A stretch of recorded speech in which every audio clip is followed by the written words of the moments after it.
What a good boys, Bill Chris on the internet one day. Chris said to Neil, let's make a podcast, boy. Come on now, what do you say? Well, what will this podcast be about? Said Neil with a tear in his eye. We got stories that people tell each other from Louisiana Pie to the city of Mumbai. Oh, you mean urban legends. And the podcast was Urban Legends with Neil and Chris. You take care, y'all.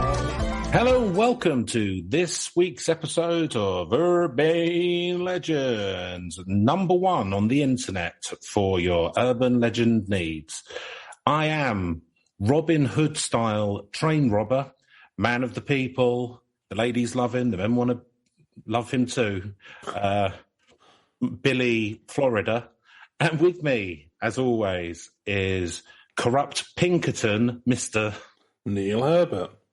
Hi, Neil. How's it going, you dirty Pinkerton? It's going all right, getting some good contracts, Yeah. Fortunately, having no morals means I can earn the big bucks. Yeah. You're never going to catch me. You're never going to catch me. You know that, don't you? We'll see. Pinkerton always gets his man. Well, the people support me. They'll hide me if needs be. I'm always 2 moves ahead, mate. So you say. I do say that. Always slip up at the end. I know you're angry ever since the Confederacy loss, and you had to take a job as a Pinkerton. But it's what it is, mate. States' rights or whatever. Yeah. I love how you paint me in these fucking biggest stuff.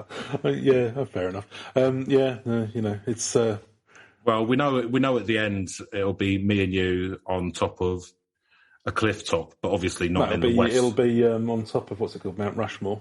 Flying on top of Lincoln's face or something. I don't know. Is Lincoln on there? I don't know. Yeah, I think so. Yeah, it's Lincoln. It'll be George Washington, obviously. Yeah, George Washington and Alf. the Gipper. Yeah, alternative life form. Yes. Neil, the eagle-eared listener will notice, well, first of all, that I'm better.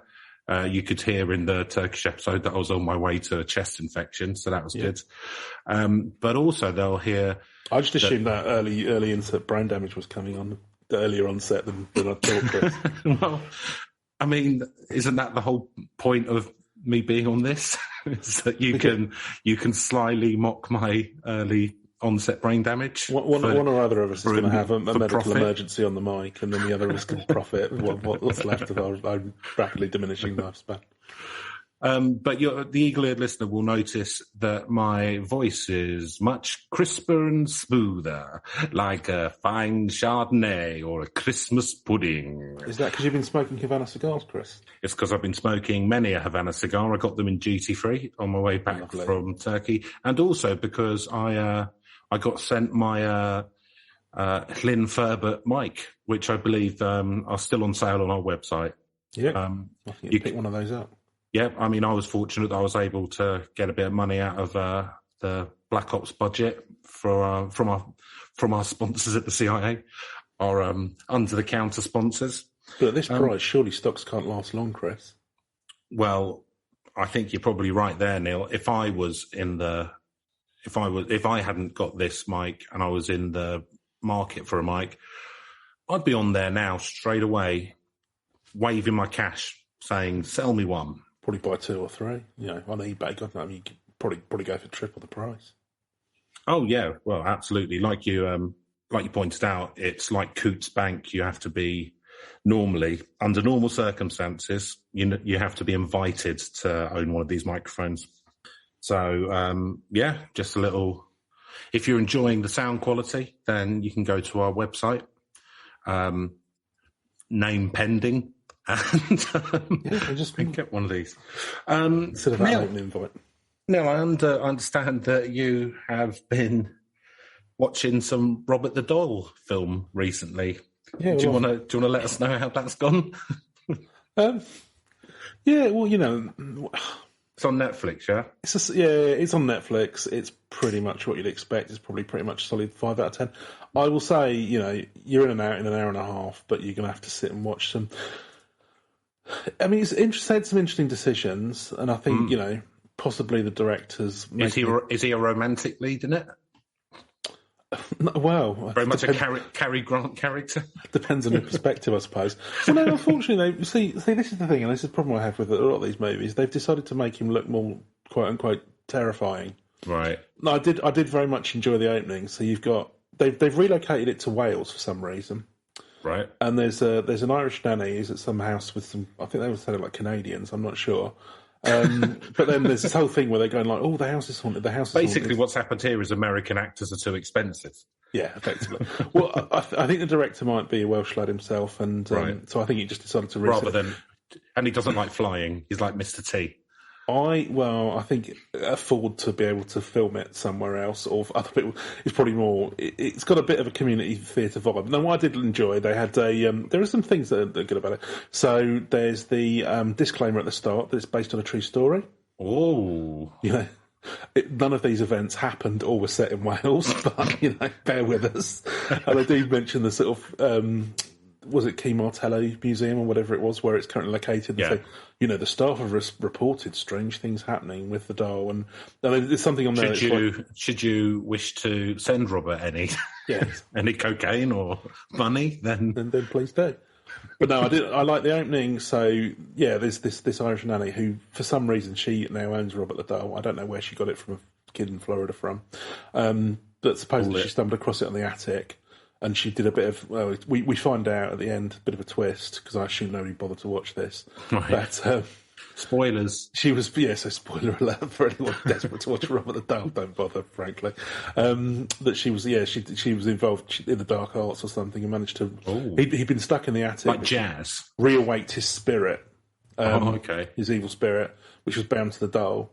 Anyway, yeah, so the opening... It is true that most Irish people have one foot in Catholicism and one foot in the Celtic pagan occult. Yeah, that's true. I know that of my own family. So there you go. Apart from the Catholic bit.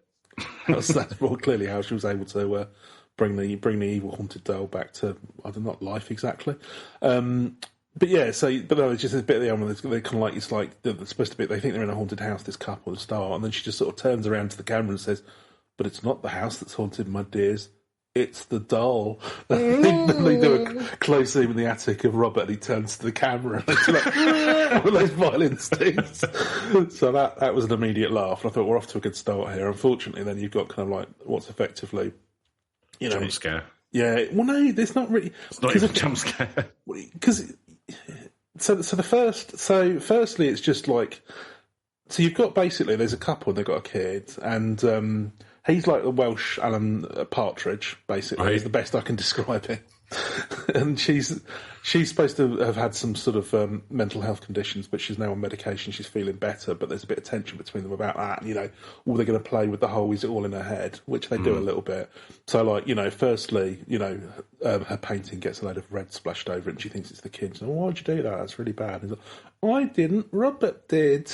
And then Robert steals a lipstick and writes "die" in the mirror, but then it disappears. Which is actually a Welsh name. Yeah. So she's probably just trying to communicate, and it's not. Yeah. But what I quite liked was he writes a lipstick on the mirror for it to die, and then when Welsh Alan Partridge comes in to look at it, he's cleaned it all off again, and you get a couple of moments where you see these little doll's feet just. But then it's all climaxes. Do they use a xylophone for the sound effect? Unfortunately, they don't. Yeah, they should have done all like some little bells like they did in that children's TV thing. Yeah, because the thing is, this is the thing with Child's Play as well. You can't not make a doll-sized thing beating up adults, full-size adults, not look ridiculous. No. So by the end of it, he's stomping around with a baseball bat and a bronze Welsh Alan Partridge somehow. We managed to get him from behind, but then, but the problem is, because there's, because you can tell they couldn't really. It's not So they've created this creepy doll, but they clearly didn't. They couldn't make it animatronic or whatever. It wasn't in the budget. Animatronic. So they're just throwing a doll at people. Effectively, yeah. It's just a close up of a doll with clutching a baseball bat, but you can't actually see the hand. So I assume it's just somebody clutching a doll with a baseball bat or something, and then he sort of just zooms in on his face, so it look evil, and then switches to someone. So someone gets pushed down the stairs. Somebody gets assaulted with a baseball bat. But I think it's a bad decision by the writers to have the doll physically attacking people. I think if you just had it psychological, then you can kind of go, all right. But like a doll going around braining people with a baseball bat, it's you're kind of making a rod for your own back, really. No, exactly. Well, the thing is that clearly they come up with a concept they didn't really know what to do, and they didn't really know how to shoot it fully. You get a little bit like Sam Raimi can, where it's just like, what should be him running through the garden or something like that, and that kind of thing. POV. That's kind of okay. Yeah, exactly. POV Robert Cam. So that's kind of like all right. But yeah, I mean, even with like Chucky, at least he was sweary, but even that looks sort of ridiculous. But at least he was like knocking. Do you think that the owners of it, the Key Largo Museum, do you reckon they get paid a little bit of money for the rights or anything, or is it different enough that they don't have to bother? I don't know actually, because they mention Key Martello Museum, so obviously it's kind of like, I don't think they're probably paying licensing rights. And I think I was saying this to you before, actually, it's not just a film, it's actually a franchise. There are 5 of these things. I don't think I'll be going through any of the sequels. But yeah, brilliantly, the way he dies at the end, Welsh Alan Partridge comes up and just throws a knife into him. And then they close in on just like this doll with a kitchen knife in it. Sounds good. Well, so you gave it a 5 out of 10. So yeah, it's 5 out of 10 for me. If you does Pele yourself, by all means, watch. Does Pele turn up? Sadly, he doesn't. No, they couldn't afford Pele money. No, it's low rent, isn't it? Although I haven't mentioned there's a big twist at the end. See if you can guess what it might be. What do you want me to guess? Yeah, go on then. Actually, you can guess. Is it that we're all Robert? Is it that Robert's actually a ghost? They're all ghosts, and Robert's the only one that's real. Okay, now I'll try. They're haunting Robert. So Robert's an alien. He stabbed Robert. Yeah, and then Welsh Alan Partridge is running a bath, but then suddenly, oh my god, something comes in and stabs him, and then the mother's like, oh my god, no, what's happened? What does the camera pan up to reveal? Robert? No, the kids become possessed by the spirit of Robert now. Oh no. It's always what happens. T-shirt covered in blood. Yeah, that's what happens when you don't wear your David Soul get up, isn't it? Yeah, you get possessed. David Soul posters to prevent demonic possession. I mean, if you're lucky, you'll just be flying off the bed, but if you're unlucky, you'll end up stabbing your dad. So Neil, I think that that section of the show where we have some hot back and forth conversation is now complete. Yeah. We've ticked that box. What do you want to talk about today, Neil? I believe you're driving. I'm doing, yeah. So we're going to talk about an urban legend, which is quite a classic one. But then I'm going to sort of go off into some specific examples, because this is one of those rare ones where it's a really kind of like it's a real piece of like urban folklore, which usually the ones on the so it's the Vanishing Hitchhiker. Okay, is what it's called. I don't know if you've heard of this one at all before, Chris. I've heard of kind of hitchhikery tales. Yeah. So supposedly there's kind of versions of this that go back to the 1870s. And where it turns out the hitchhiker's a ghost or something. Yeah, exactly. Or just, I mean, who knows? Could be, that's one theory. Yeah. Could be an alien, could be a military experiment gone wrong. Probably not a half human, half animal cryptid type thing, but, who knows? Shame, isn't it? That's a shame. But yeah, there's there's versions of these stories all around the world. But so starting with the wiki page, there's quite a few sort of, I've done quite a lot of sort of research of the folklore in America. So we'll look at the sort of the common variation of the theme. So you have a vanishing hitchhiker departing as a normal passenger. They've left some item in the vehicle, or having borrowed a garment for protection against the cold, and then so they'll come and get picked up, and then they'll just vanish off somewhere. Do you have to do the hitchhiker thing, which they do in America, which is provide gas, grass, or arse? I don't know what the mores are. Petrol, sex, or drugs. Yeah, no, I get gas, grass, or ass. I've heard that phrase before. I mean, that would depend on the driver, I suppose. It's not for all hitchhikers, is it? I mean, but I've never hitchhiked, but I've got friends who have, and I don't believe they ever had to pay in weed or any of the other things. Where were they hitchhiking? This is around Europe. Yeah, no, we UK, don't. So. We're not. I tend to. I think it tends to be more of a good deed rather than trying to get someone to pay you with sex for a lift somewhere. I mean, Peter Sutcliffe would probably argue the point on that one, but I'm not sure he was a hitchhiker. No, no, he was picking up. There's a few creeps. Let's not dive into that. No, let's not get into that piece of it. But no. I mean, but no. Generally, in terms of hitchhiking, I imagine it'd be similar in the States. Though I don't think it's all that. I think that's more of a kind of like laddish kind of joke, isn't it? But anyway, yeah. So I don't know the rules of the pick them up, but no, I don't know what the I don't know that. Ghosts. This is why I always wear my chastity belt when hitchhiking. Exactly. Yeah, and I don't know what it'd be like to get stoned with a ghost, but so I don't. Yeah, I'm not sure what the rules are that apply there or any of the other. Can ghosts get stoned now? And like if they're bringing along petrol, what if that vanishes at the same time that the hitchhiker does? Straight out the tank. Straight out the tank. That'd be awkward, wouldn't it? Don't know what that could do to your engine. That would be awkward. That's how I'd describe it. Oh, this is awkward. Try explaining that to the officer as he pulls you over. He's not going to take it, is he? He's going to empty it. As the police officers straight through the windscreen. As is, I believe, the standard procedure these days. Probably. Yeah. With his Punisher sticker on the back of his squad car, because that is definitely what you want from people who are public servants. Absolutely.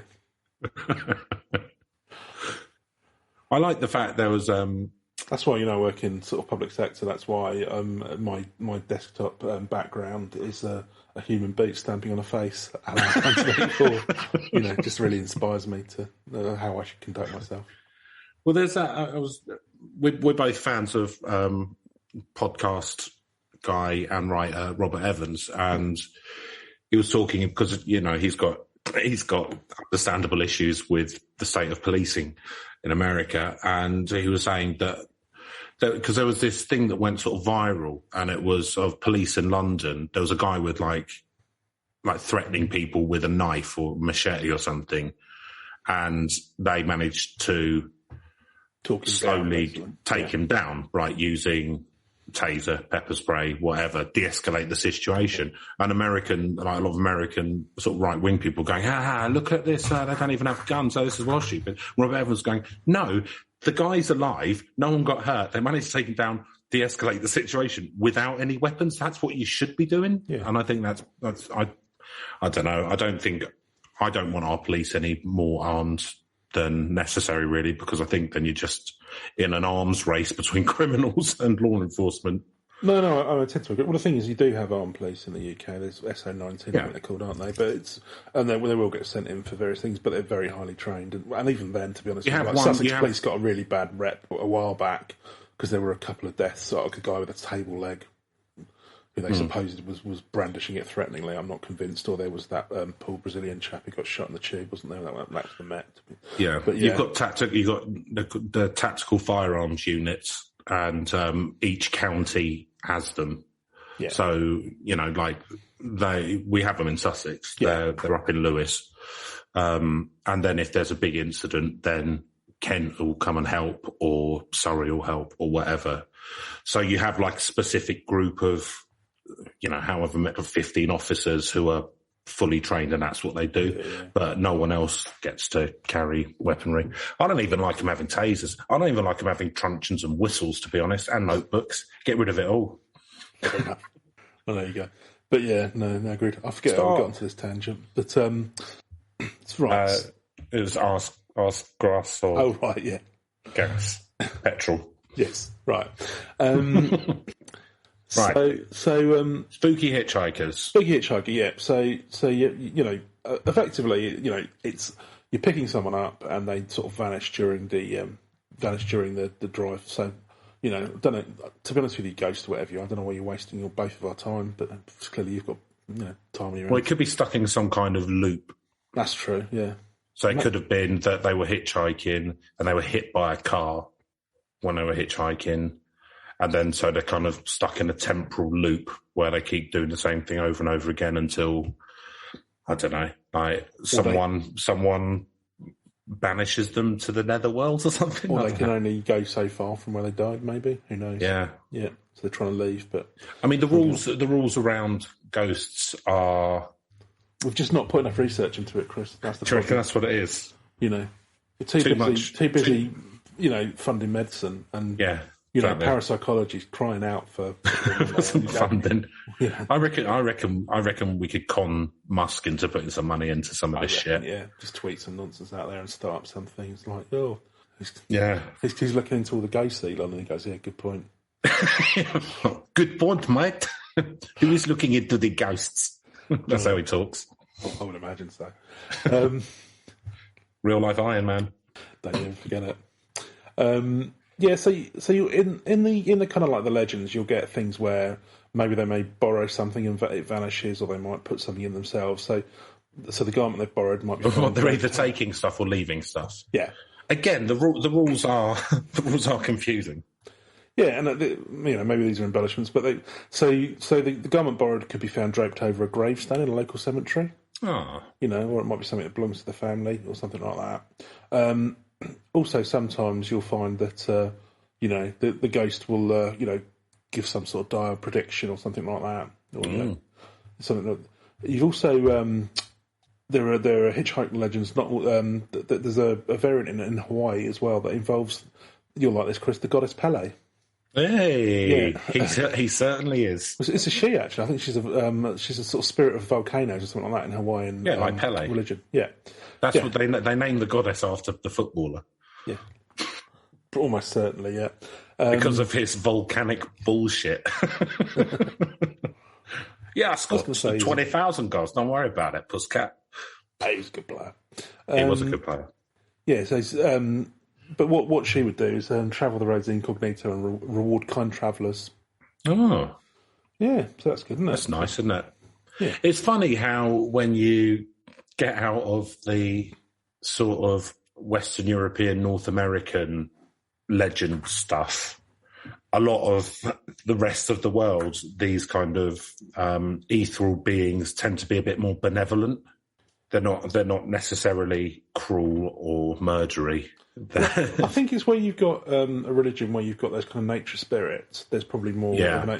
Like I think for more of like, I mean, years and years back there probably was things like that when we had druidism and stuff like that. But you know, largely now where we've had sort of monotheistic religions like, you know, ghosts and things like that, or anything unexplained, it's meant to be a bit scary, isn't it? Whereas I think things like where you've had, I don't know, Shinto or whatever, that sort of Hawaiian the version of the sort of nature spirits and things like that, you're probably a bit more open in terms of the you know.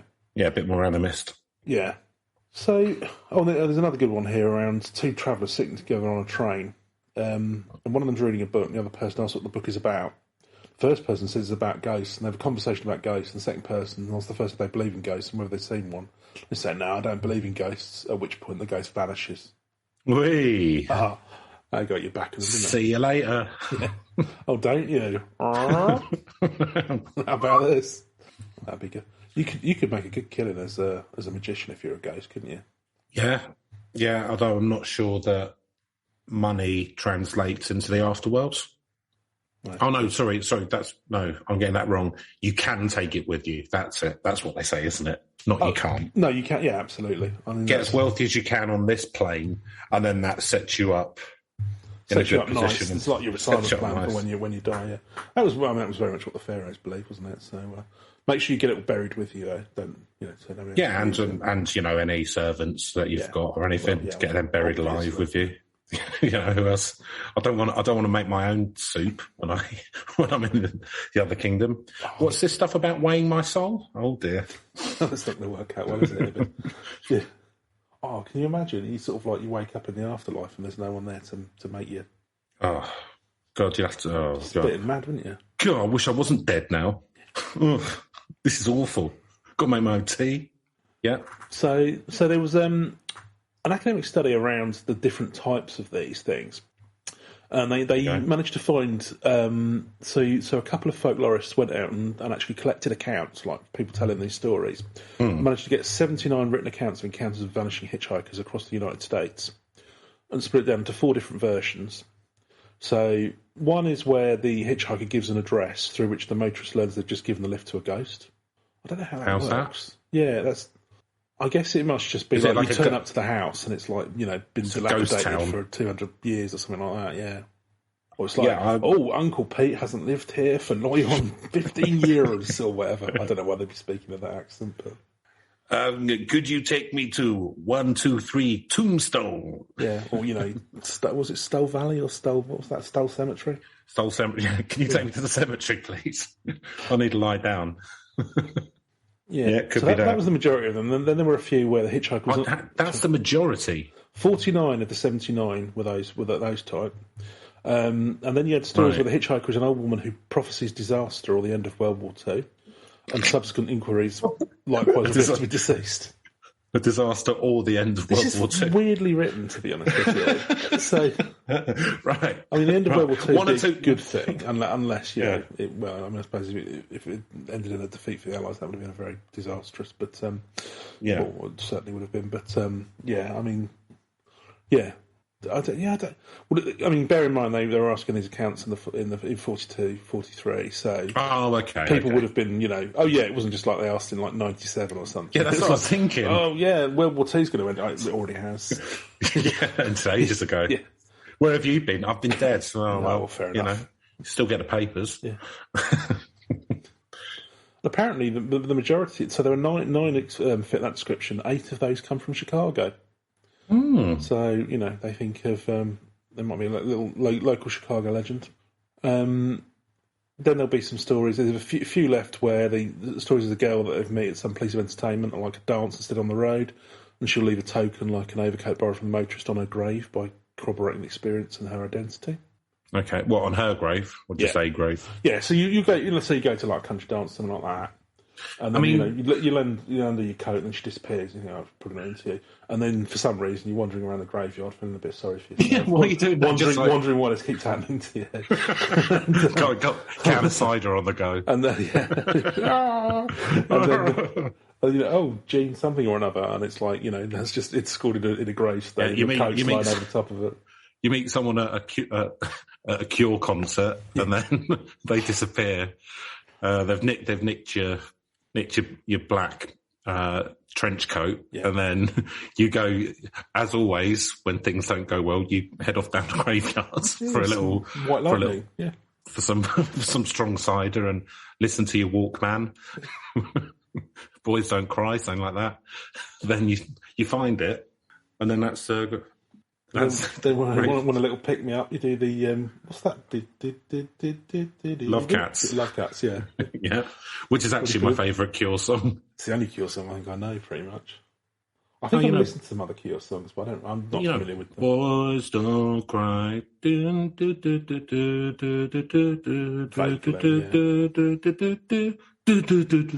yeah. Okay, yeah. Okay, I know 2 Cure songs apparently. Yeah, there you go. Off to the graveyard with you. Yes. Clearly a goth. Just like the world's worst goth, you go down there and you just listen to Love Cats. Dressed with all your cat makeup, like whiskers on. A goth cat. Like really bright yellow dungarees. Am I doing this wrong? Why is everyone look so miserable? That's good, this stuff. It's really upbeat. Shut up. Did it wrong. Come on, guys. Let's have a dance. Hey, come on. Turn that frown upside down. No, I didn't go down very well with the local goth community. Yeah, no. Why be a follower? That's what I say, Chris. Exactly. Good luck to you if you enjoy it. Yeah. Or stories where the hitchhiker was later identified as a local divinity. I mean, I imagine that would be a bit... Local divinity? Right, yeah. In America? Yeah, I was going to say, I'm wondering, as is so often the case, when I just sort of suddenly read these out without actually thinking about them too much. Let's have a look. So, what you saw there, boy, was Athos. He's our local divinity. So the vanishing hitchhiker was subsequently identified as the late Mother Cabrini, founder of the local Sacred Heart orphanage, who was beatified for her work. Okay, well, that's a saint like rather a saint. than divinity. Okay, so like, yeah. No, right. Yeah. This person uses the wrong words a lot, which is interesting when you choose a career in writing. Divinity, mate, that might be technically... Well, to me, it's all free, isn't it? And Wiki, to be fair. No, it's probably just me being... Anyway, so you get the notion of the basic idea. There's lots of different variants, but basically it's a sort of... It's just a story. But we've got some specific examples, Chris. Oh. And I tell you what, they're not from the States. Really? No. So, Canada? No. The first one I'm going to share with you is from the UK. UK. From Bedfordshire. Oh. That's not just a made up name. That's a real county in England. Or... It is. It's where it's north west of London. It's one of the home counties. It's where Watford is. So, imagine yourself driving down a lonely country road at night. You're all alone with only the car radio, the dashboard lights for company. As you see a bend... Love Cats playing. Yeah, Love Cats are playing. I was just say, actually, this is coming from thehistorypress.co.uk. I assume... I looked this up and I thought, well, the History Channel's, it's good and accurate, isn't it? And does a lot of good stuff for us. So History Press, I don't know if there's any relation... Just to let you know, Neil, there's on Amazon, the History Channel bit, there's a new series of Ancient Aliens out, and I know you'd like... The first episode is all of the nutters trying to convince William Shatner that Ancient Aliens are real. So that's an interesting episode. Is he putting up with any of their bullshit? Do you know what? Like he's a very polite man. Oh, good luck to him. He says, I can see why you're interested in it. They don't necessarily turn him completely. No, Let's put it that way. But he's not rude or anything. Oh, that's good. No, he's not. Well, I've heard he's got quite a spicy Twitter feed, but it's one of those ones where, when somebody's that a celebrity and they're a bit old, you wonder whether it's them actually running the thing. Yeah. Especially if it's like an elderly celebrity and they seem to be weirdly engaged, but I don't know. Maybe he is. Who knows? Well, I think that he is someone who is quite comfortable parodying himself, isn't he? Oh, for sure. Like he's for about 25 years, his tongue has firmly been in cheek with pretty much everything he does. Actually, probably from before that. I mean, he's even doing that in Aeroplane 2, isn't he? So, yeah. I mean, I think, and his spoken word stuff's brilliant. I'll take your word for that. No, I don't know. He seems all right. I reckon he's probably quite a laugh. Yeah, I don't know too much about him, to be honest with you, but yeah, you've got to think so. Anyway, so you're out on the road, and as you round a bend, you see coming out of the blackness a solitary figure thumbing for a ride. Mm. Do you stop and offer a lift, or pass a traveller by and continue on your way? Is this do I choose? Is this like a choose your own adventure? It's a choose your own adventure story. Maybe roll a 6. Maybe you think someday you might be in a better situation yourself, or in the same situation yourself, and decide against your better judgment to stop and help out. That's good social conscience there. Yeah, just think, if you were in that situation, wouldn't you want to be picked up? So 40 years ago, more or less, a young tradesman from Bedfordshire decided he'd play the Good Samaritan and pick up a standard traveller. This is in 1979. And it was proved to be one of the most chilling and convincing paranormal encounters of modern times. Yeah, gone in bold there with their statement. So, late in the evening of 12th October 1979, 26-year-old carpet fitter Roy Fulton from Dunstable was returning home from a pub darts match in nearby Leighton Buzzard. Nice. Leighton Buzzard is also a real town name for anyone who's not in the UK. Yeah, for anyone confused, not in the UK. These are real names, we're not making these up. This is just what the UK names sound like. He was a young man standing in an isolated stretch of station road on the outskirts of Stanbridge. Notions of, this will be one I'll annoy you. So notions of ghosts and the supernatural were far from Fulton's mind. How do you know that? Exactly. As being an avid Liverpool supporter, he was casting his thoughts ahead to the following day's match and the prospects of his favourite team. Ugh. Maybe he said all this afterwards because he was interviewed a couple of times. I haven't seen any supporting evidence of that. Typical Southern Liverpool supporter. In the glare of the minivan's headlights, he saw a youth standing in a near-side verge, thumbing for a lift. Deciding he was either going to Tottenham or Dunstable, Fulton came to a halt in front of the hitchhiker, who walked along the road towards the van. He was casually dressed in dark trousers and a jumper and wore a white-coloured shirt. Nothing seemed out of the ordinary. a white collared shirt underneath the jumper, like a consultant or something. You know what? That was the sort of stuff my granddad would have worn, because it was like, Yeah. I wouldn't say that was casually dressed. No, it's not that. Well, it's that kind of when people who've been brought up quite formal. Yeah, they can never. They always wear a shirt. You're always wearing a shirt, and so you just put a jumper over the top. To sort that's of why. That's why bizarrely, pajamas pajama shirts. Like if you get a set of pajamas, I mean, I just sleep in shorts. But if you get like a proper set of pajamas, the shirts like can take a tie for some reason. They've got a collar on them. It's like really. Got to wear my bedtime tie. Or you could have a cravat. That'd be good. Yeah, cravat, bow tie. Nice. A bolo tie if you're in Texas. Just whatever the smartness is for where you're going. You don't want to. Someone comes in for a Hornsey, you don't want to look not smart. Do you? You want to look your best.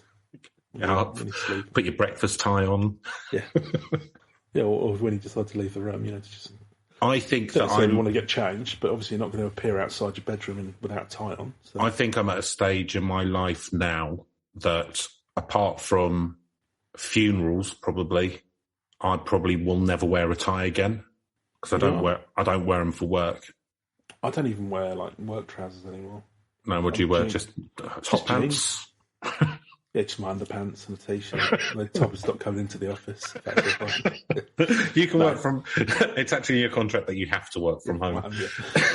You're not allowed into the office. The security have been warned. Security's also been ramped up, I believe. They're now armed. They've actually got in Blackwater now to do the security at your office. Yeah. I wonder what that water cannon was doing last week. But no, I just jeans and a t-shirt or jeans and a jumper. To be honest with you, I've only had to go into my office. I've worked there 8 months. I've only had to go in twice, and I've worn a suit and a shirt, but no tie because why? Do you know what I mean? It's unnecessary. Yeah. I might, yeah, because I've not worn a suit in quite a while. I suspect I will gradually get back into it at some point. Nah, don't bother, mate. Yeah, stupid. Anywho, I do wear a suit when I go out for my dancing. When I go to the 80s nights, wear my pastel suit. Oh, of course, yeah. Sleeves rolled up. Northern Soul. Yeah, Hawaiian shirt underneath. Yeah, beautiful. Pair of shoes. Brown spats. Nice. Yeah, it's good. Yeah, put a quiff, comb my quiff back. Yeah. Big. I hope you've put a whole pot of big long chain to keep my keys on. Yeah. Or for fighting against. If it comes to that, you're not going to start it, but you'll finish it against teddy boys or mods. Still a big thing, obviously. Yeah. So you're clearly still back in the 60s. Well, there was no good music after 1964, Neil. So 1969, yeah, no, we established that the other week, didn't we? I think 64. Yeah. Ferocious argument with this geezer. Yeah, well, I think you'll find it's those 5 years. Yeah, whatever. Yeah, maybe. Yeah, what you like your little? Oh, you're a fan of the Beatles, are you? Yeah, you like your 1967 nursery rhymes, do you, mate? No, 1964, then downhill. Oh, you think Sergeant Pepper's is worth listening to? No, it's not. It's just like kids' songs, isn't it? Gimmicky kids' songs. So, he'd come along to... anyway, so he's picked up the ghost. And we all live in a yellow submarine. Do you know what I mean? Like, grow up. Octopus's Garden, fuck off. Well, you shouldn't let Ringo write songs. Well, leave him alone. He was the best songwriter, innit? That's true. Should let him write all the songs. He just wasn't... Do you know what? He just didn't... He wasn't forceful enough as a ego to be able to get his stuff written. He was just waiting for his true calling, which was voicing Thomas the Tank Engine. Voicing Thomas the Tank Engine. Thomas the Tank Engine, right? Yeah, exactly. That was the highlight of his career. That was the highlight of the Beatles. Well, yeah, exactly. I find the band very much a footnote to the Thomas the Tank Engine narration. But, yeah, I consider the Beatles basically that they were just tuning up. Yeah. And Thomas the Tank Engine was where it was going. That was the gig. As a triumphant final act. Right, anyway, so yeah, he's a Liverpool supporter. He's picked up a ghost. The ghost looks like nothing out of the ordinary. Just looks like any young lad from one of those times in the 70s, you know. Starch white collar. Well, actually, I will... Argyle jumper. I've got a photo of Roy Fulton. Who's Roy Fulton? He's the chap who's picked up the ghost. So I'm going to stick this in the. I'm going to stick this in the chat. And just to let listeners know, there will be no links to any images or anything ever under the podcast. His name is Roy Fulton. You can look him up if you want to. If you've got nothing better to do, really. You listen to this podcast, I'm assuming your time's not precious. Let's have a look. But we can share our impressions with the listeners. Which one is he?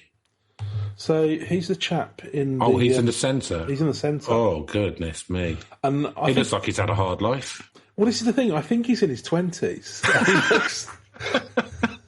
This is a brilliant. They've obviously staged this photo. So this was the local he ended up in. And we'll come to this. This is his local pub, the Glider in Dunstable, Bedfordshire.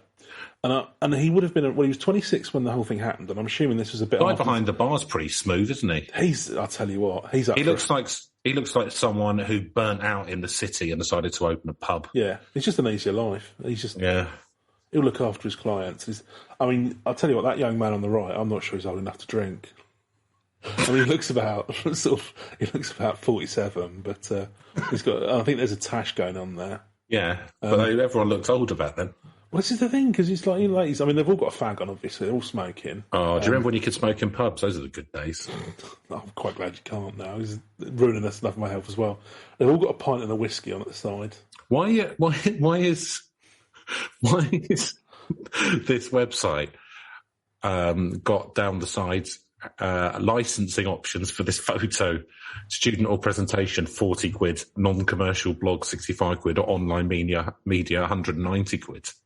So, supposing that we wanted to publish this photo on a website of our own choosing, Chris, we could buy it for 190, and the license would be ours to do with as whatever we wanted. Right. I mean, it seems quite steep.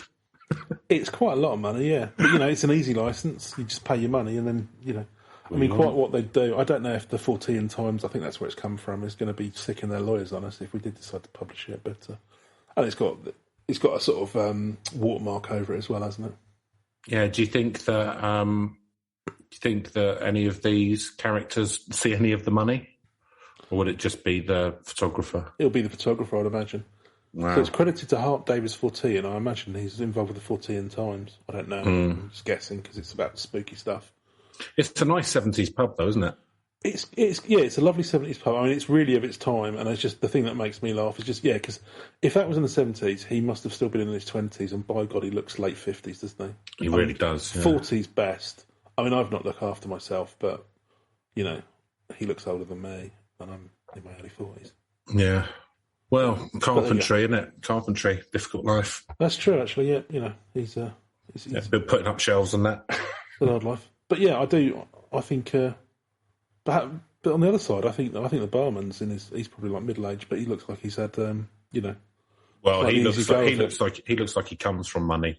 Yeah. Do you know what I mean?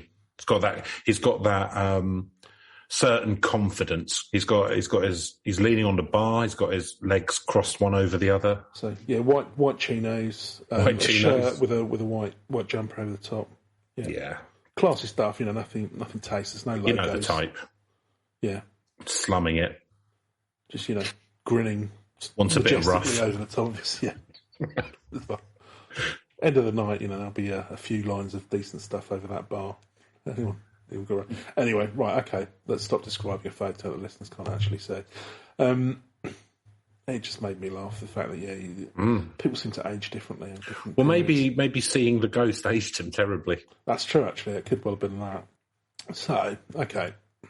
So the ghost actually the man who's picked up, opened the passenger door and got in. Because we don't know yet, do we? Might have been a magician or something, don't know if it's a ghost.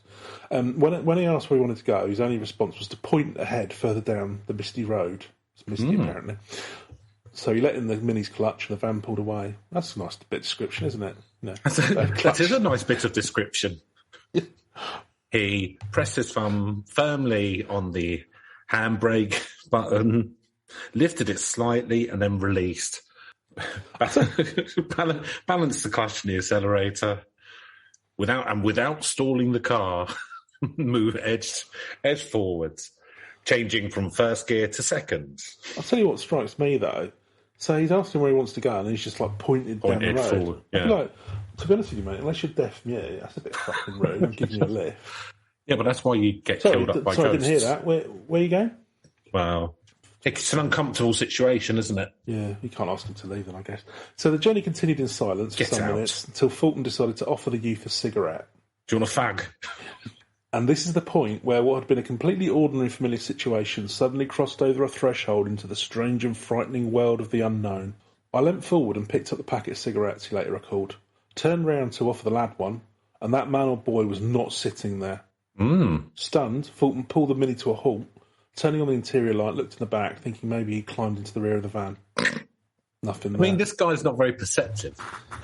Someone's sitting next to you, and they disappear, and you're just like, I didn't notice until I offered him a fag. He's just come down from the pub. Yeah, I reckon he was pissed off. I reckon he'd had a few. Yeah. And then he's probably hunting around in the glove box for his cigarettes, and just kind of like, you know. The glove box, which would be presumably on the side of the vehicle where the person should be. Yeah. Do you reckon he just blacked out? The person had just jumped out. He's gone through the windscreen. He just mentioned that bit. It's really weird. Just get that repaired on the quiet. It was really weird. He wasn't there, and the windscreen had disappeared too. And suddenly, we come to a sudden halt by a tree. And blood was gushing out of my nose. So imagine what his next move is, Chris. Go back and look for him. He's off down the pub.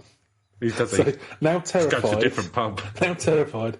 I need a cheeky straightener after that. Now terrified. Car's a write-off. I'm going to hitch.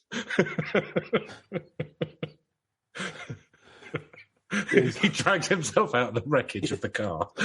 Blimey, I could do with a pint after that. Well, I need something strong to settle my nerves. No, then I'll get back on my way. So now terrified, Fulton drove in a panic to his local pub. I've got to ring the police and report that my car's stolen. Better get a couple of whiskies in before I do that. Settle my nerves. Different times. Yeah, better times. Some would say. So now terrified, Fulton drove in a panic to his local pub, the Glider in Lother Road, Dunstable, which we've just seen the photo of.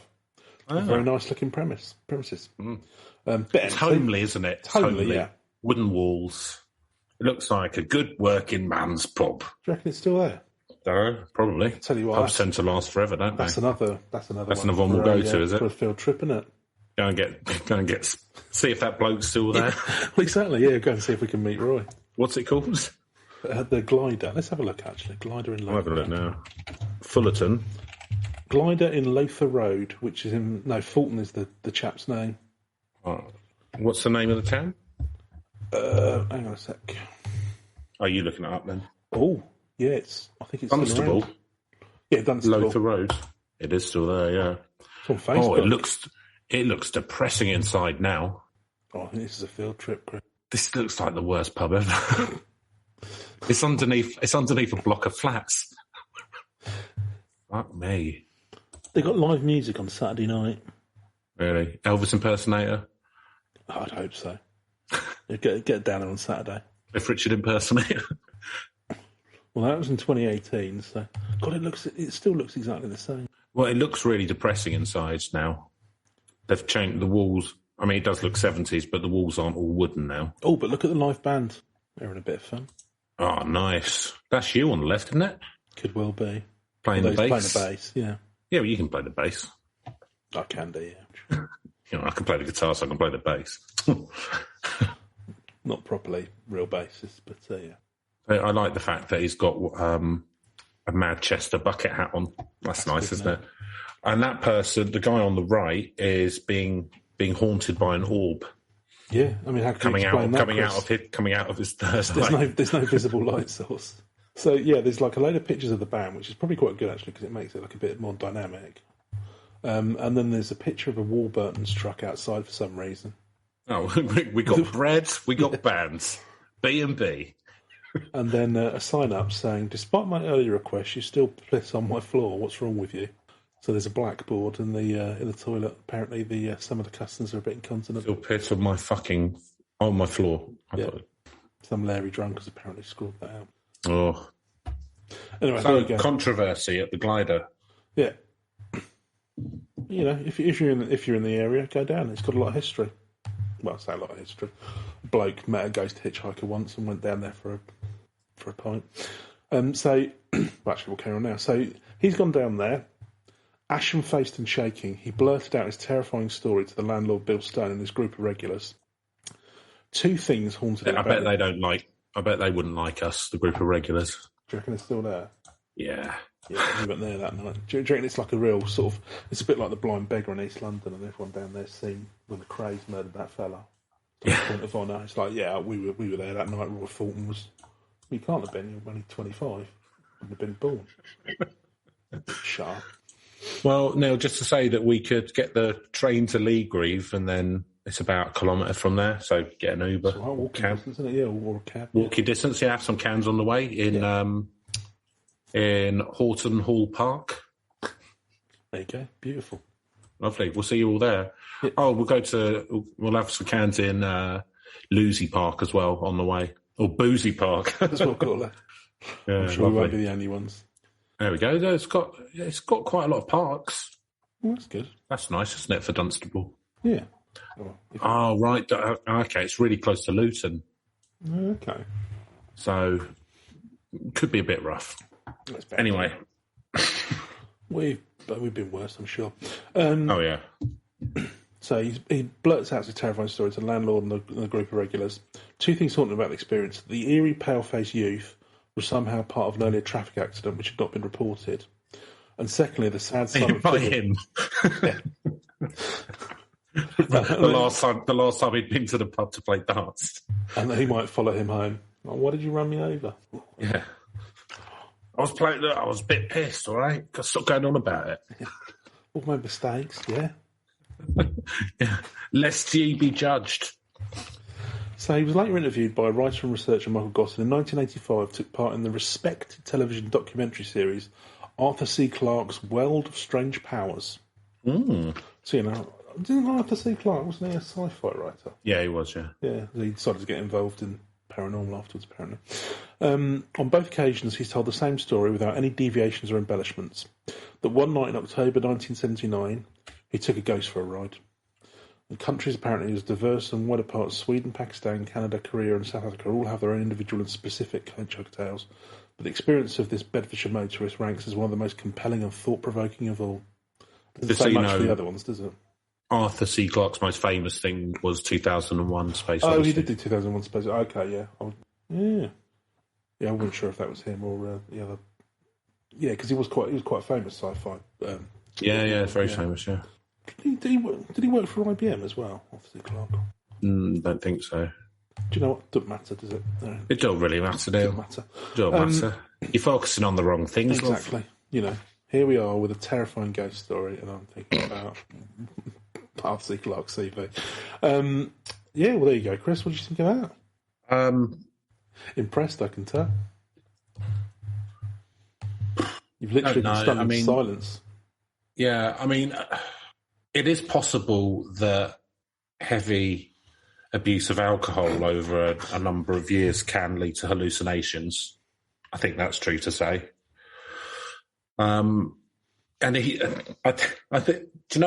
the thing which makes me question it a little bit is how little perception of his own environment in the car he seemed to have. Like he's rummaging around for a pack of fags and stuff, but hasn't noticed that the person's disappeared. He hasn't noticed until he shakingly gets a cigarette out and lights it and goes, "Oh, would you like one?" "Oh, he's gone." I don't know. I'd say there are some question marks over the validity of the witness. Possibly. We don't know. We're obviously makes up. It might be. And the fact that he's in his 20s and he looks about 50 leads me to believe that maybe he's not been living the healthiest lifestyle. Do you think he just basically picked somebody up and then just nodded off, and the guy was just like letting himself out? It's like, I'll walk. The car just rolled to a stop on the middle of a roundabout. Oh, bleeding hell, I got a cigarette. Oh, where have you gone? Yeah, I think that was probably what. Oh, fuck, I'm going to go. Oh, I need a drink. I'm not saying that's what happened, but, you know, between that and the paranormal explanations, then... I'm not saying that's what happened, but what I'm not saying is that's not what happened. Yeah, and the fact that his first instinct was to go down the local before he went down the police to report what had happened is kind of like, it's an interesting decision to have made. Oh, you know, different times. Well, exactly, but it was different times. I'll tell you what, you know, I would like to. I wouldn't mind visiting the glider, but I'd like to go back when it was in 1979, when it was, you know, on that night when they were having a round there. It looks like a friendly place. Well, when he comes crashing right, smashes into a table. Oh yeah, I've been there on that night. That would have been amazing. Come through the door, straight over. Yeah. Like hauls himself up to the bar. See the ghost. No, seriously. Is that just a double whiskey from the nerves? You sure you're all right to drive, Roy? Yeah. Oh, fair enough. All right. I'll see you tomorrow. Take it easy. Oh, everyone, give him 15 minutes to get home before you go out in your own cars. Yeah. Well, there was a lot of drink driving back in those days. I think it was a lot more kind of like, especially if you're somewhere. It's very prevalent, prevalent. Like I've talked to my family members, who, you know, and in the 60s and 70s, like people just drank. No, it wasn't even a thing. People just drink drive all the fucking time. I'm kind of glad that we stopped that. Yeah, to be honest, good thing. It certainly resulted in less road death, but yeah. Yeah, you can. You know, it doesn't matter how good. Well, I think, do you know what? Like the thing is as well, because we are city folk, so you know we can get a bus or a taxi or a train or whatever to get home. Like we've got public. Country. Yeah. I think there's still I mean, if I was a driver, I wouldn't want to be driving out in the country like at 11 o'clock at night, because country pubs are just out in the middle of nowhere on their own. And you can't tell me that everyone there is not like I'm the designated driver. Bullshit. Like people go there and they get pissed and then sort of go, I'll be all right to drive. I know the roads. Do you know what I mean? That still goes on. I wouldn't fancy driving around. I think it's a bit of a fucking lottery, isn't it? Yeah, no. I mean, I can't imagine you're getting a lot of, well, you would hope there would, yeah, I don't know. There's probably not a lot of traffic in those. Yeah, who knows? Who knows? Highly possible. Moving on though from drink driving laws, which we're pro, both stances ever. We're taking. So 2014. So we go to Japan now. The hitchhiking ghosts of, I'm not going to pronounce this correctly, but Ishinomaki. I'm going to say, which is in the Miyagi prefecture of Japan. So that's good. Mr. Miyagi, remember him from Karate Kid? Former Prime Minister of Japan. Yeah. Regarding any usually, so this is about there was a student, she was a sociology student. She was doing a thesis, not around ghosts, but just I don't know why. For example, I don't know what exactly. So she's majoring in sociology. Not sure what her thesis was on, but basically she was questioning 1,000 different taxi drivers about any unusual experiences they may have had after the area was devastated by a tsunami in 2011. So this is 2015 circa. She was doing this. I've heard of 15, this. 16, yeah. So she went out and sort of did a study of 100. So most ignored her, and some became angry. But 7 drivers had some very unusual experiences. Very hospitable people. They wanted to share. I don't know, I suppose. Well, to be fair, you can, I suppose... Cab drivers are the same everywhere. Well, exactly, yeah. And it's kind of like... But also, I think it's kind of like, look, I'm working, don't waste my time, I guess. I don't know. Well, I would assume she was probably paying for the ride. Yeah, normally they don't pay that well, but normally you would sort of like. Yeah, but you're paying. Oh no, she probably rocked up at the taxi station and was like, you know. Oh, you think she was interviewing people at the rank rather than getting in the cab? Yeah. Ah, well, and she made a rob for it. I don't know. I don't know what the research methodology was, Chris, but you know, they have to explain that. Well, I'm disappointed. If I can get hold of a thesis, I'll have a shifty. I mean, I've done that kind of thing where you've done, like, I think I had a flatmate. She was doing something like this. It was psychology, not sociology, but she basically would pay £4 if somebody would do like just fill out a form. Yeah. It was like, I'd do it for free for you. And she's like, no, it's, we'll pay because that's kind of like the done thing sort of thing. I have to do it for free. But obviously they don't pay much. Cost £4 back in those days, Neil. But yeah, slap up meal. Best part of 20 years ago. So I get you a couple of pints. Go down the West End. Yeah, this is around the time when we were sort of like complaining that pints had gotten past £2. £8 in London now, Chris. It's just broken. Doesn't surprise me. Broken Britain. Well, you go down Covent Garden. What are you expecting? So the most noted account from her paper regarded a driver in his 50s who picked up a fare in the early summer of 2011. The driver stopped at the local station to let a woman in her 30s who was wearing a winter coat climb into the back of the cab. She asked to be driven to the Minamahama district of the city. He pointed out that the area was almost empty and asked if she was sure she wanted to go there. She responded in a shivering voice, "Have I died?" The unusual question made the driver turn to look at her, but she'd vanished. Ooh. So that's eerie, isn't it? And I've heard of these ones, like... Yeah. Sort of I assume the stories district around. must have been devastated after the tsunami. Yeah, the tsunami. Yeah. That's why it was... that's quite chilling. And another driver stated they had a younger man who looked to be in his 20s get into the cab.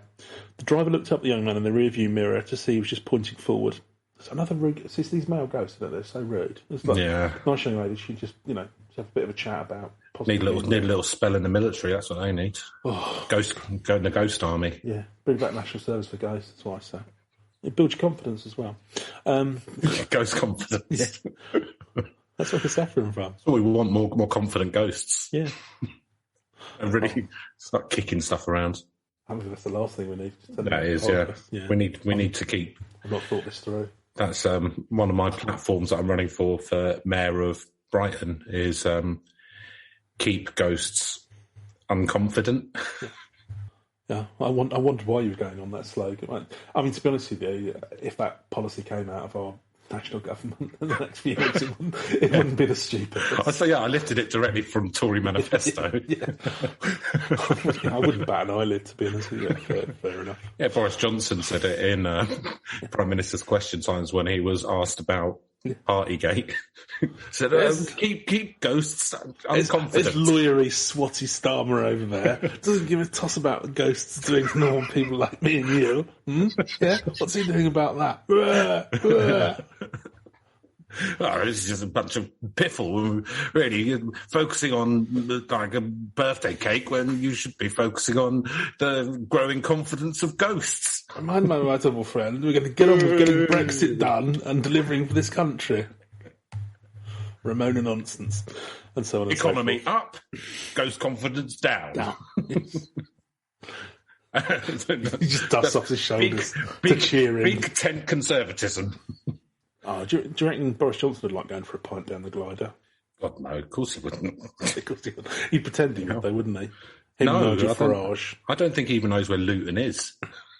I know, but if you landed in there and it's like, there's some proles here, you've got to win over. He'd like, it's like when you see him wandering around some factory with a fucking tabard on or whatever, do you know what I mean? And some fluorescent jacket, on a hard hat, whatever. He doesn't know what's going on, does he? No, he doesn't know what factory it is. Just wander around and then pretend to be friendly. What's all this metal stuff? The machines? Why don't you just write for a newspaper and make stories up? Yeah. Far more money, far more easily doing that. Yeah. So it's definitely an important section of ghost hitchhikers that I'm glad that we alone have covered. Yes. Well, this is what probably when people come to the podcast. These are the kind of angles you're not getting with a conventional treatment of urban legends. Exactly. And there's another driver that said they'd had a young man, look in his 20s, get into their cab. It said the young man in the rearview mirror is pointing forward. After asking the passengers to name destination several times, exactly, that's what I'd do, mate. If you can't bother to speak, you're not getting a ride. The young man finally answered the name of a local mountain. Driver headed out, but by the time it arrived at the mountain, the passenger was no longer in the vehicle.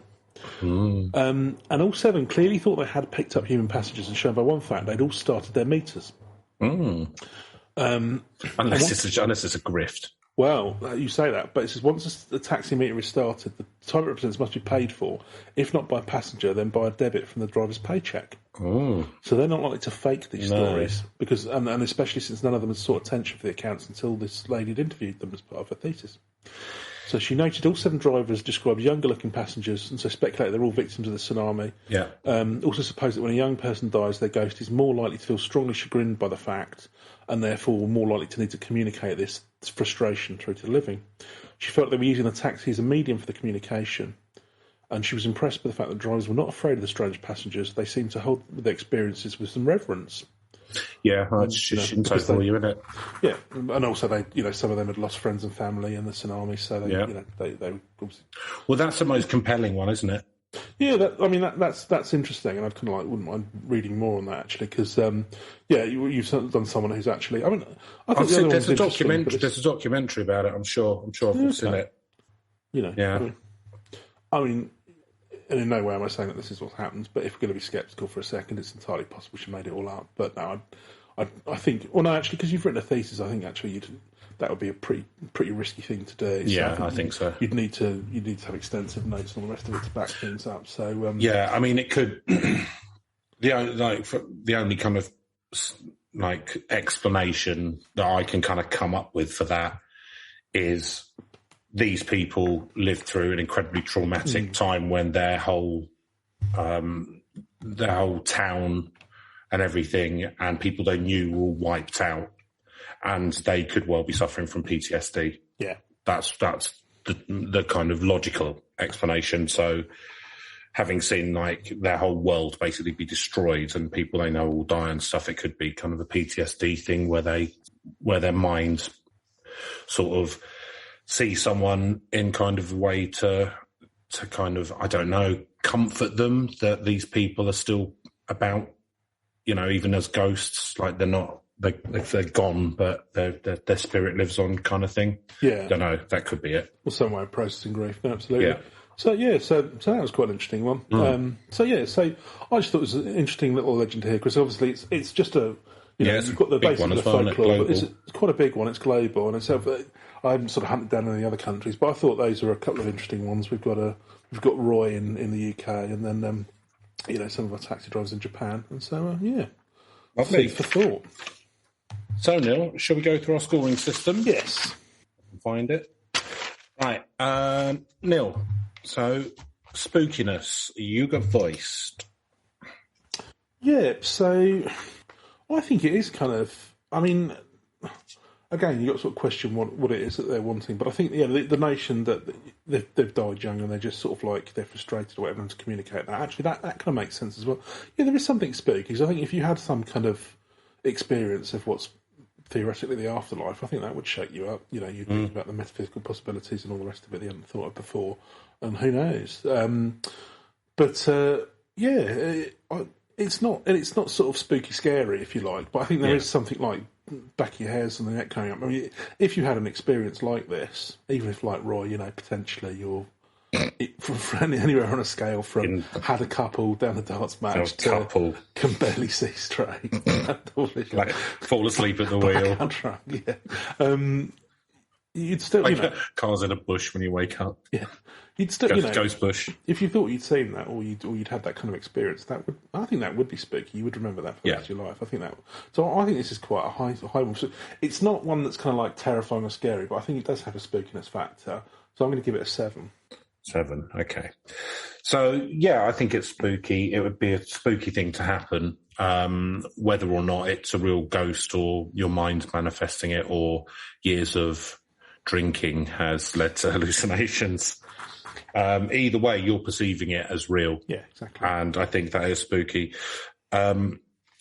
See, the thing with ghost stuff is it is spooky on one hand, but I think I'd find it quite comforting, because then I would feel more comfortable that perhaps there is something rather than just nothing when you die. So that's, there being an afterlife is quite comforting. Well, even if it is just being a ghost, at least there's something. But I think I'm similar to you. I think it is quite spooky, so I'm going to give it a 7. On that one, I don't know how much I'd find the I don't know. The older I get, I don't know. I think I fall into the Buddhist view about nirvana. To be honest with you, I think complete release isn't necessarily a bad thing. But anyway, that's probably a philosophical discussion for another day. Yeah, it's probably a bit highbrow for.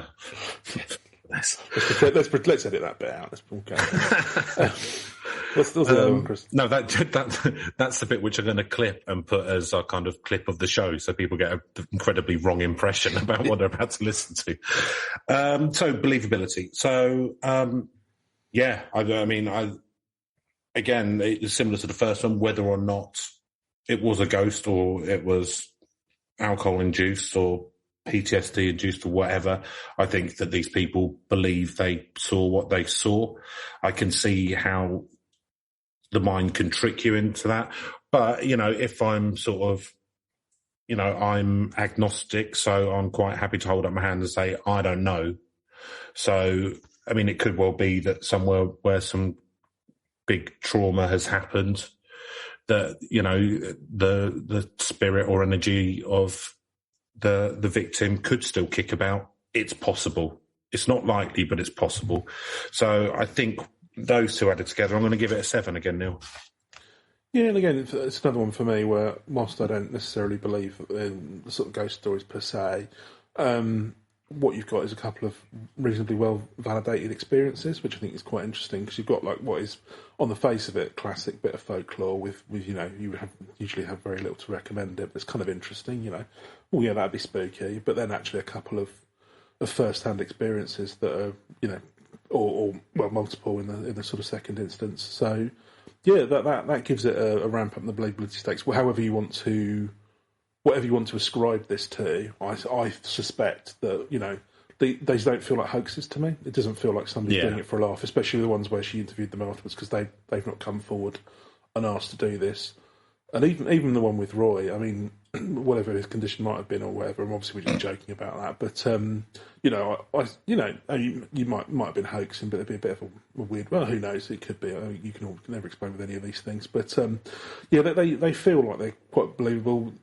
Some of them have been very well verified in terms of just like what they've done to sort of ask people about it. So that gives it a certain credence. Whatever your explanation is for what's happened, I think some of them, it's entirely possible or entirely believable that the person who had the experience, believed what they'd seen. So, yeah, I'm going to give it a 7 as well. 7, okay. So, Reach, Neil. Yeah, this is one I think that I'm reasonably familiar with. I don't know in terms of how far it's gone back, but it's the sort of thing I could imagine. It would be a classic sort of ghost story thing, wouldn't it? So I think this one's going to have gone around quite far. I think this is another 7 for me. It hasn't been on Supernatural. Haven't been a load of movies about it, unfortunately, mainly probably because it's quite a broad thing. But yeah, I think it's gone around the world. Yeah. And again, I'm with you. It's gone round the world. I would be shocked if there weren't stories going back to people picking up someone in a coach or something back in the 1800s, and then the person disappearing. I think it's probably quite an old. Bound to be. It's quite an old one. And again, it kind of appears all over the world, independent of each other. So yeah, I'm saying 7 again. This is all the 7s. Narrative premise. So, yeah, I mean, the premise, again, it's stuck, hasn't it? And it's that thing of you're on your own and you're doing a good turn and you've kind of brought it on yourself a little bit. But the ghosts don't really seem to do anything apart from the old woman who predicts the end of World War II. But yeah, and yeah, I think it's good. It's that, yeah, like and then suddenly they're disappeared, and you're like, oh shit, I thought that was a person. I mean, there's not a huge narrative to it because it's more of a series of incidents. But yeah, it's all right. I'm going to give it a 6 for narrative premise now. Yeah, a bit lower on this one for me, I think, because it's there's some stuff there, but there's not. You could build on it. There's some foundations, but yeah, it's pretty much a one and done thing. It's be more of a short story than a movie for me. So I'm going to give it a 5. Well, quite compelling. Okay, and that gives an overall score of 53, which is pretty high for us. One of our higher ones, I would have thought. Yeah. One of our higher ones. It was a hitting most of them at least 3 or 4 there for me. Pretty high. Yeah, so, yeah. Very good.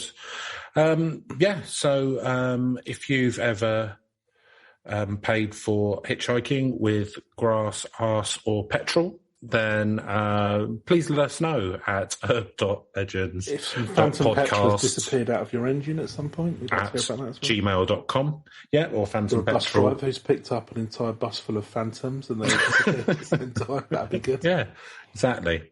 Or, if you ever used to perhaps be a conductor on a ghost train. Any of these are great topics to let us know about. But yeah, that's it for this week. I hope you've enjoyed it. I know I have. And I will see you next week. Take care, everyone. Goodbye.